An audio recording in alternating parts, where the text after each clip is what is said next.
ٹیک council south Asia centre معاشی امور کے ماہر بھی ہیں عزیر صاحب، بہت بہت شکریہ۔ عزیر صاحب، ہم نے یہ دیکھا کہ جس لیول کا کرائسس ہے اس وقت پاکستان میں معیشت کے حوالے سے، آئی ایم ایف کا پروگرام سٹک ہے، ہماری جو ایکسٹرنل لائبلٹیز یا جو ہمارے بین الاقوامی قرضوں کی ادائیگی ہے، ان کے سود کی ادائیگی وہ کا ایک بوجھ ہمارے سر پہ کھڑا ہے۔ 5 ارب ڈالر کے لگ بھگ ہمارے زر مبادلہ کے ذخائر ہیں، ہمارے یہاں 4 ایکسچینج ریٹ چل رہے ہیں اور بڑی تیزی سے انفلیشن میں، مہنگائی میں اضافہ ہو رہا ہے۔ تاریخ کی سب سے زیادہ اس وقت شرح سود ہے۔ اس حوالے سے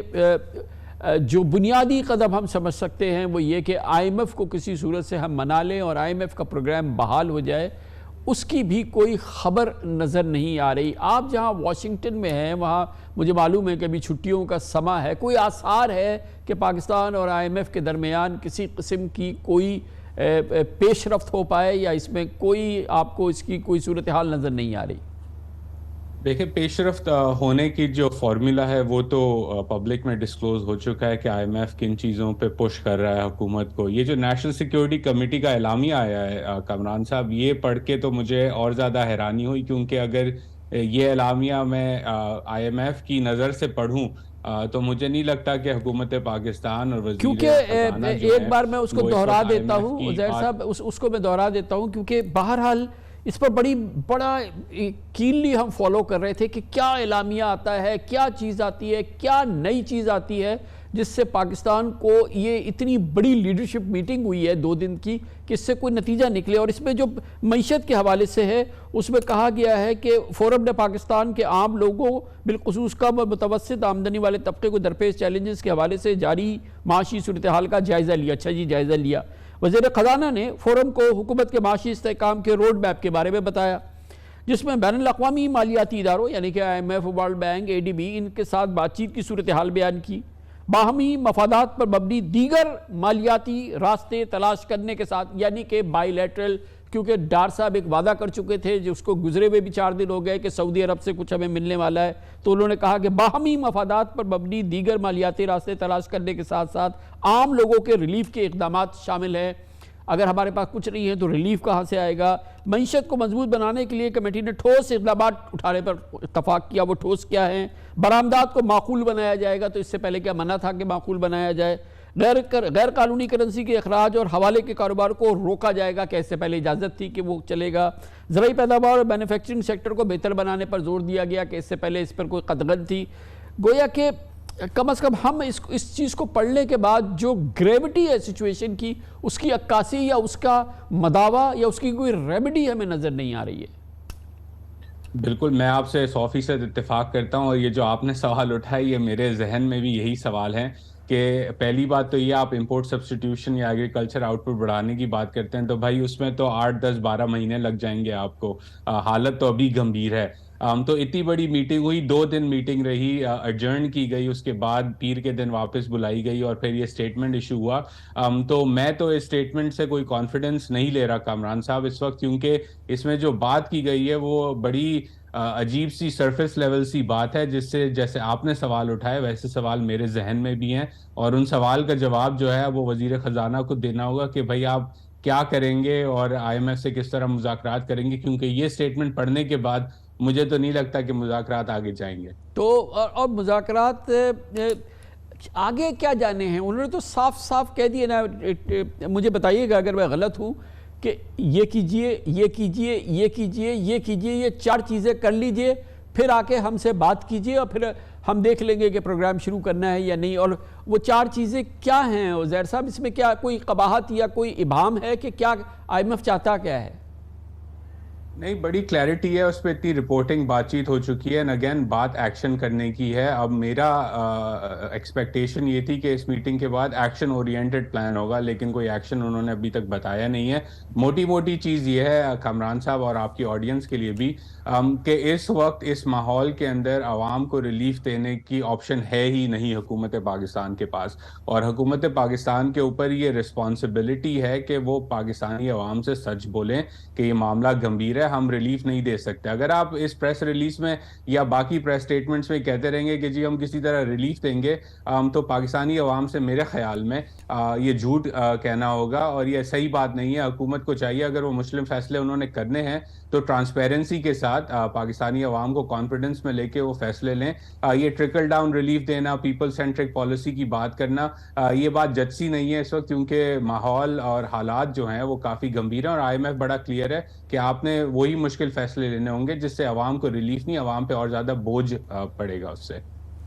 تو دوسری جانب جو ہے ہماری جو ایکسٹرنل لائبلٹیز ہیں اس میں پھر ہماری کچھ پیمنٹس ہیں جو بائی لیٹرل انفلوز آنے تھے, جو کہ ڈار صاحب نے ایک ٹیلی ویژن انٹرویو میں باقاعدہ دعویٰ کیا تھا, وعدہ کیا تھا اور یقین کا اظہار کیا تھا کہ 15 دن کے اندر جو ہے 3 سے 3.5-4 بلین